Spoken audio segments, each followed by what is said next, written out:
Blitz studio. Ashley Gonzalez and Chris Thomason. Hey everybody, welcome back to the Blitz. Okay, so we've led off each of the first two segments with district championship games, right? So you would think that we would lead this one off with a district championship game because two of the teams were tied for first, right? Yes, but and there's a big one. But. So explain. There are 4 teams that are tied 3-1 right now. We're going to explain that in a little bit because we are starting off the highlights. So we have Foul and San Diego in the playoffs already, okay? They're already in the playoffs, but we're trying to figure out the seeding. Foul with the first big down drive would stall, though. Now San Diego with the ball. QB will not go down. Chris, he basically has this whole team on his back. Oh, my goodness. He almost makes the touchdown. I know, he almost makes it to the end zone. Well, you can't see him because of the blue turf. Exactly, but he makes it to the 1 yard. It's not hide the ball, it's hide the quarterback. Exactly, but no worries. San Diego gets the touchdown right here. RJ Valerio getting the job done. This would bring the score to 16-8 San Diego. Let's go ahead and pop that final because this was a very close one in overtime, actually. 23-22 San Diego with the first seeding. Okay, so, but they also needed, let's go pop the graphic on the next one. So here's the deal. These are the other 2 teams from the Valley that were tied with them coming in. 3-1, mind you. So they all had tiebreakers kind of against each other. They all kind of beat up on each other in the district. So Rio Hondo beats Lyford 20-14. Correct. So that was good, really, for both teams, I guess, because it ended up where San Diego and Foul each ended up having the tiebreakers. Exactly. So in the first seed, we have San Diego. Okay. Second, Rio Hondo. Yep. Third, Falfurrias. Okay. And fourth, Lyford. There you go. There we go.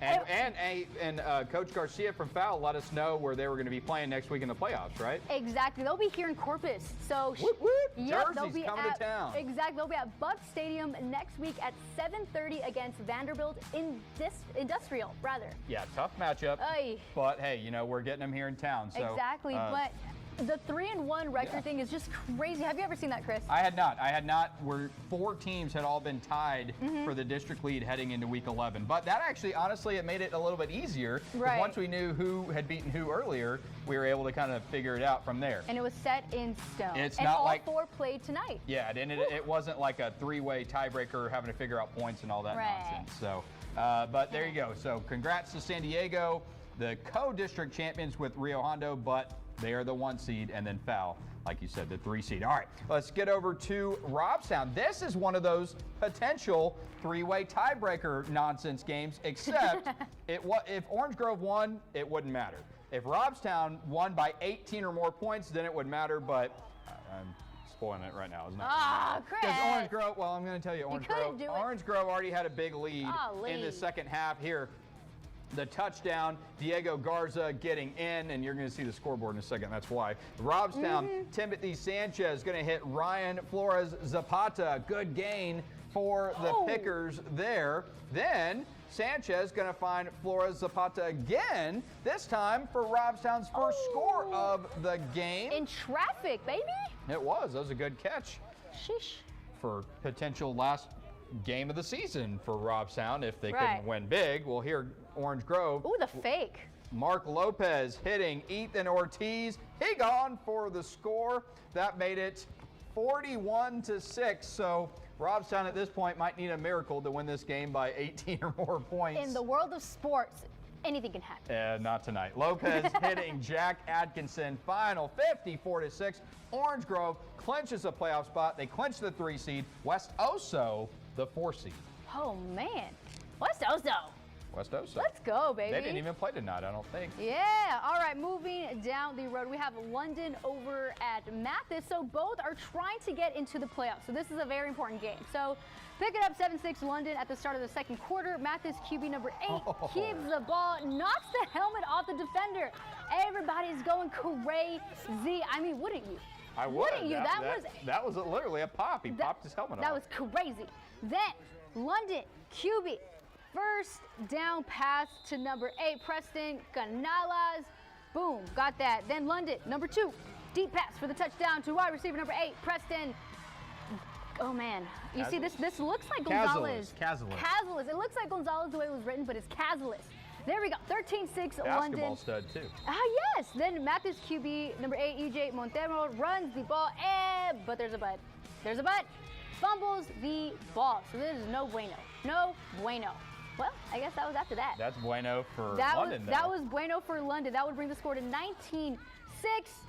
Ay, Dios mío. Then Mathis QB right, runs for the solid gain. So here we go. That's very Helmet stayed on. Helmet stayed on this time. Oh my God, I literally cannot. I literally cannot from that one. Let's go ahead and pop the final. 36-12. London is in the playoffs. There we go. This is a game that it really mattered for both teams. So London, okay. Yep. Okay. London is in, and you know they had another score that mattered for them too. But anyway, they got in. That's all that matters. Trust me, Pirates fans, they're in. A win is a win. A win is a win. All right, how about another district championship game tonight out in Freer? The Bucks taking on Lavia. Now, after a Lavia fumble, or was it? No. Question mark? Called a touchdown. All right. Game tied 6-6, but here, Freer with a nice pass there. The Bucks getting on the board. There we go. Gave them the lead, 12-6 at the half. This is one but in the final minutes, this was killer. Freer had the district title until they didn't. Lavia runs it all the way back on the pick six, and they get the go-ahead two-point conversion. Brutal. 14-12. Freer has to settle for the 2 seed. 14 that's rough. Yikes. That's a tough way to lose the district. Literally. You know, we'd seen all these games go down to week 11. Bluff winning the district in week 11. Sinton winning the district. Freer had its chance tonight. They had the lead late, and then the pick six doomed them. I mean, hey, shout out to that.